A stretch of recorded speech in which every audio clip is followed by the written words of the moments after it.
Welcome to Shivaji group of institution online classes. बच्चों, आज आप पाठ 14 क्रिया पढ़ेंगे। आप पहले भी इसको पढ़ चुके हैं, ये आपका रिवीजन क्लास है। अच्छे से पढ़ें और समझें। बच्चों, क्रिया क्रिया क्या है? जिन शब्दों से किसी कार्य के होने या करने का बोध होता है, पता चलता है, उसे हम क्रिया कहते हैं। जैसे अनीता पुस्तक पढ़ रही है, तो पढ़ रही है, इससे हमें पता चल रहा है कि कोई कार्य हो रहा है। बच्चों, क्रिया में सबसे महत्वपूर्ण बात ये होती है, क्रिया से संबंधित सबसे महत्वपूर्ण बात यह है कि क्रिया के अभाव में वाक्य कोई पूर्ण नहीं हो सकता। वाक्य क्या पूर्ण नहीं हो सकता? वाक्य अगर क्रिया नहीं है तो वो वाक्य अपूर्ण होगा। क्रिया दो प्रकार से होती है। एक क्रिया होती है, जैसे कुछ क्रियाएं तो बनाई जाती हैं, कुछ क्रियाएं की जाती हैं और कुछ क्रियाएं स्वयं होती हैं। जो क्रियाएं जैसे की जाती हैं वो होती हैं, जैसे राम फल खा रहा है, मैं घर जा रहा हूँ। ये क्रिया क्या है? की जा रही है। और कुछ क्रियाएं ऐसी होती है जो स्वयं हो रही हैं, जैसे नदी में पानी बह रहा है। नदी में पानी बह रहा है, ये बहना क्या है? स्वयं में काम हो रहा है। तो क्रिया में क्या होता है? दो प्रकार से क्रियाएं होती हैं, एक स्वयं होती है और दूसरी की जाती है।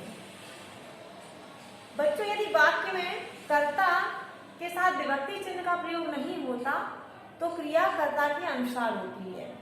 वाक्य में विभक्ति चिन्ह क्या होते हैं? कर्ता ने, कर्म को, करण से, ये सब होते हैं। अगर इसका प्रयोग नहीं है तो क्रिया किसके अनुसार प्रयुक्त होगी?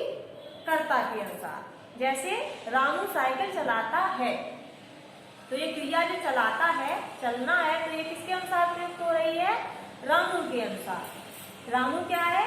जैसे बताया, ये रामू साइकिल, रामू साइकिल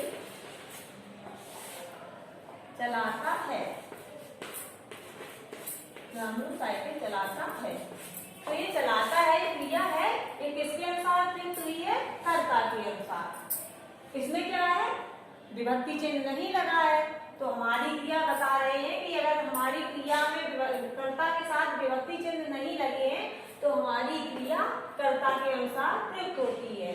रामू क्या है? पुल्लिंग शब्द है, एक वचन है, तो क्रिया भी हमारी एक वचन की प्रयुक्त हो रही है। ऐसे स्त्रीलिंग में अगर देखेंगे तो क्या है? जैसे लिखेंगे लड़कियां गीत गा रही हैं। अब गीत गा रही हैं तो ये क्या है?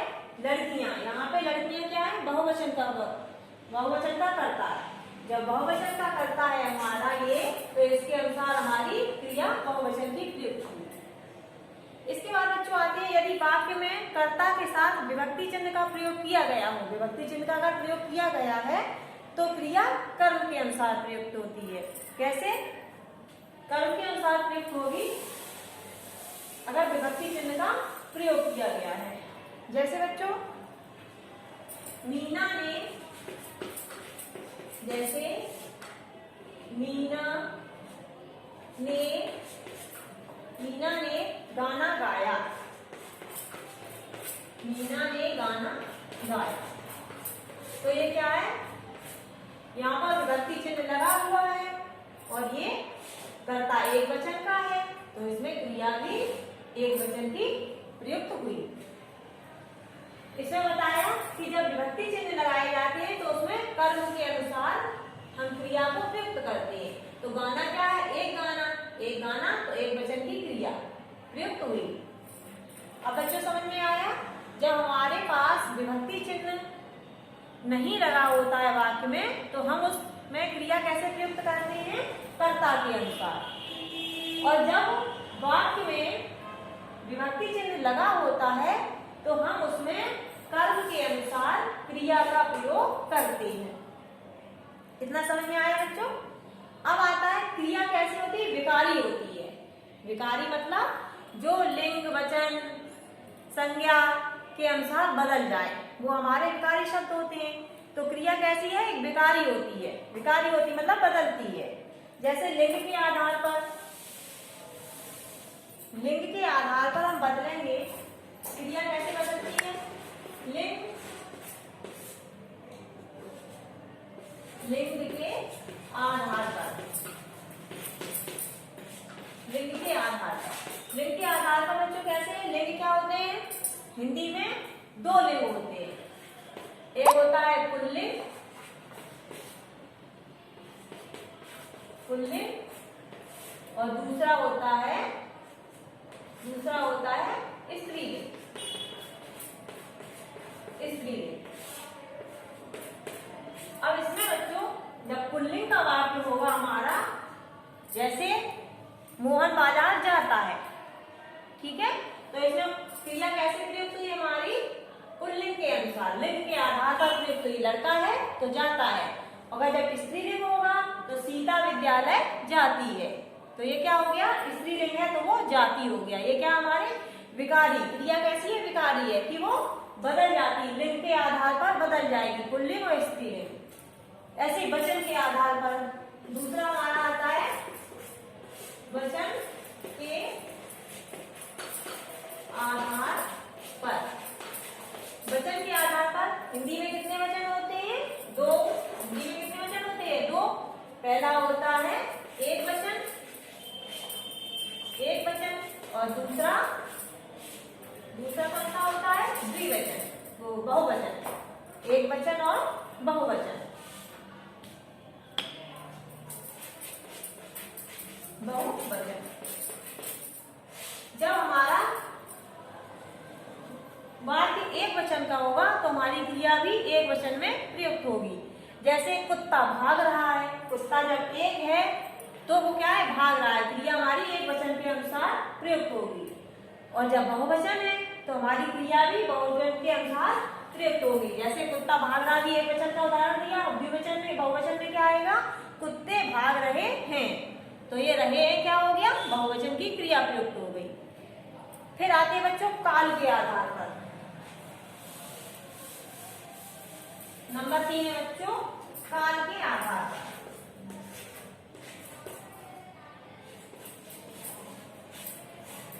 काल के आधार पर, काल के आधार पर क्या होता है? काल हमारे कितने होते हैं? मुख्य रूप से कितने होते हैं काल? 3। कौन से? भूतकाल, भूतकाल नंबर 1, नंबर 2 वर्तमान काल, और नंबर 3 भविष्य काल।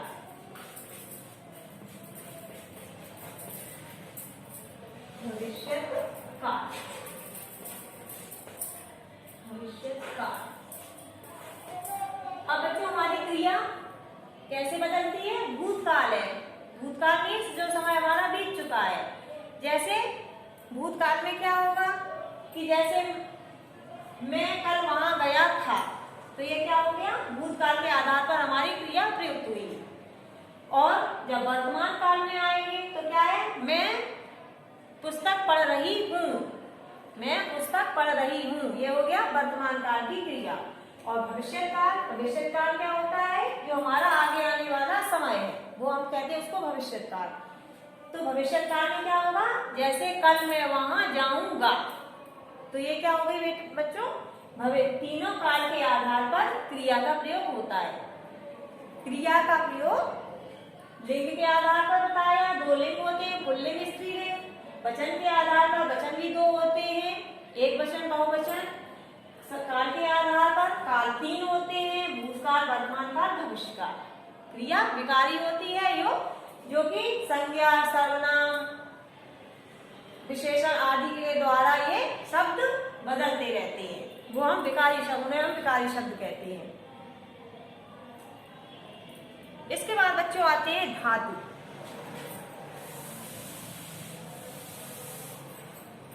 धातु,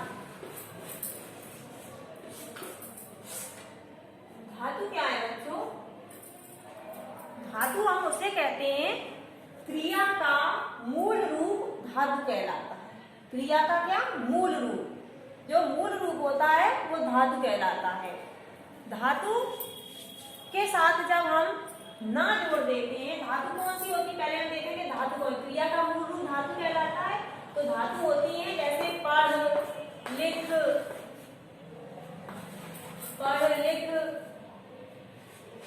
चल इत्यादि। अब इनमें हम ये जो क्या है मूल शब्द है, क्रिया के मूल रूप है, तो इनमें हम ना जब जोड़ देते हैं, ना ये ना क्या प्रत्यय है जैसे, तो ना जब जोड़ देते हैं तब ये हमारा क्या शब्द बन जाता है, पढ़ना, लिखना, पढ़ना, लिखना, चलना, घूमना, देखना, करना। क्रिया का मूल रूप धातु कहलाता है। धातु में जब हम ना जोड़ देते हैं तो वो क्रिया का सामान्य रूप बन जाता है। बच्चों धातु के भी भेद होते हैं। धातु के निम्नलिखित भेद है। धातु के भेद हैं, नंबर 1 है सामान्य धातु। सामान्य धातु बच्चों मूल धातु में ना जोड़कर या ना प्रत्यय लगाने पर जो रूप बनता है उसे हम सामान्य धातु कहते हैं। नंबर 1 होती है धातु के भेद है बच्चों, धातु के भेद। धातु के भेद नंबर 1 है जैसे सामान्य धातु। सामान्य धातु, सामान्य धातु में क्या है बच्चों, जब मूल शब्द में ना प्रत्यय लगाकर हम नए शब्द निर्मित करते हैं, नए शब्द बनाते हैं, उसे हम सामान्य धातु कहते हैं। जैसे अभी बताया लिख धातु है, लिख क्या है ये धातु है, लेकिन जब हम इसमें ना जोड़ देंगे, ये ना क्या है प्रत्यय है, तो ये शब्द क्या बन जाएगा, लिखना।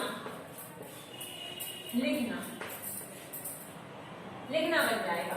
और ये लिखना क्या है, क्रिया का सामान्य रूप है। क्रिया धातु के सामान्य धातु बन जाती है, सामान्य रूप बन जाता है। नंबर 2 आती है बच्चों व्युत्पन्न। व्युत्पन्न धातु। व्युत्पन्न धातु, व्युत्पन्न मीन्स होता है बच्चों निर्मित करना, निर्माण करना, नए शब्दों का निर्माण करना। व्युत्पन्न धातु किसे कहते हैं, सामान्य धातु में प्रत्यय लगाकर बनाई गई धातु को हम व्युत्पन्न धातु कहते हैं। व्युत्पन्न मीन्स क्या होता है, निर्माण करना, बनाना। तो सामान्य धातु में प्रत्यय लगाकर बनाई गई शब्दों को, बनाई गई धातु को हम व्युत्पन्न धातु कहते हैं। जैसे बच्चों रो है, रो है ये क्या है धातु है, इसमें हम जब ना जोड़ देंगे, ये क्या है ना व्युत्पन्न, तो इससे क्या हो जाएगा, ना जोड़ देंगे तो ये क्या बन जाएगा, रोना। ये हमारा क्या होगा, व्युत्पन्न धातु का उदाहरण हुआ। जैसे चल है, चल क्या हमारा मूल धातु है, सामान्य धातु से क्या बनेगा, चलना। और हम उससे और निर्माण क्या कर सकते हैं, जैसे अब ये है रोना, रोना से रोना, और फिर हम जब नए शब्द कैसे बनाएंगे, जैसे रुलाना, रुलाना, रुलवाना, ये हम नए शब्द निर्मित कर लेते हैं। वैसे चल से चलना, ये सामान्य धातु बनी और इससे हम नए शब्द निर्मित कैसे कर लेंगे, चलाना, चलवाना। काट है जैसे मूल धातु काट है, काट से हम सामान्य धातु बनाएंगे काटना, कटना। और जब उससे हम व्युत्पन्न शब्द और क्या कर सकते हैं, और उससे हम शब्द क्या बना सकते हैं, नए शब्दों का क्या निर्माण कर सकते हैं, जैसे काटना, कटवाना। ये हो गए हमारे व्युत्पन्न धातु से निर्मित शब्द। बच्चों इसके बाद आते हैं नाम धातु।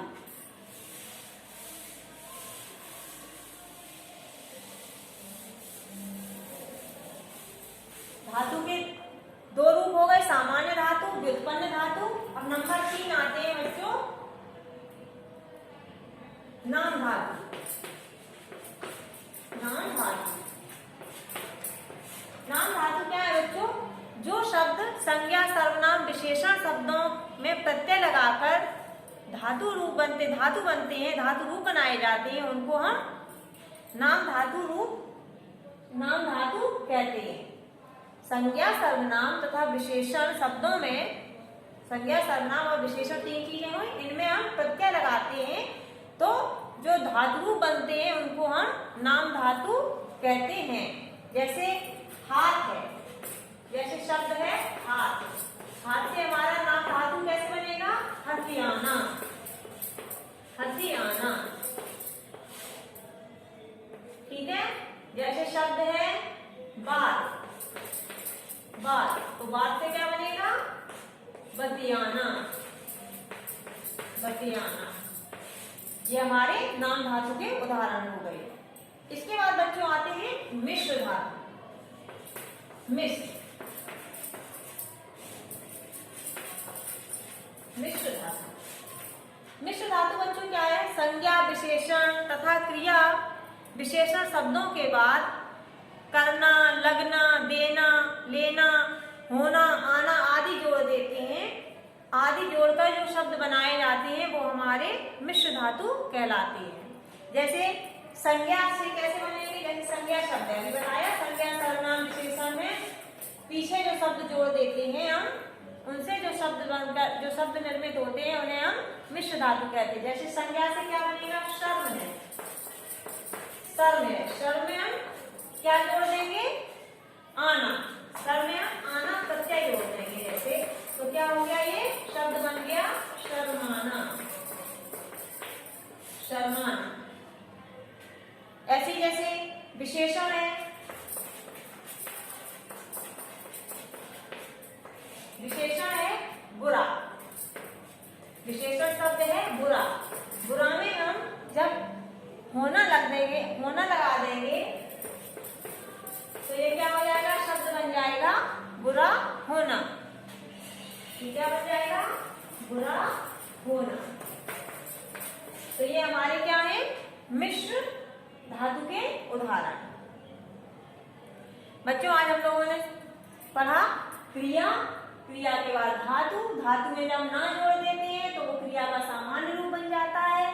धातु के कई भेद होते हैं। नंबर 1 सामान्य धातु, नंबर 2 व्युत्पन्न धातु। व्युत्पन्न मीन्स बताया निर्मित करना, निर्माण करना, नए शब्दों का निर्माण करना व्युत्पन्न धातु है। नाम धातु। और नंबर 4 मिश्र धातु। ये मिश्र धातु के उदाहरण, शर्माना, बुरा होना, ऊपर आना इत्यादि। बच्चों आशा करती हूँ ये सब आपको अच्छे से समझ में आया होगा। आज के लिए इतना ही। आपका दिन मंगलमय हो। धन्यवाद।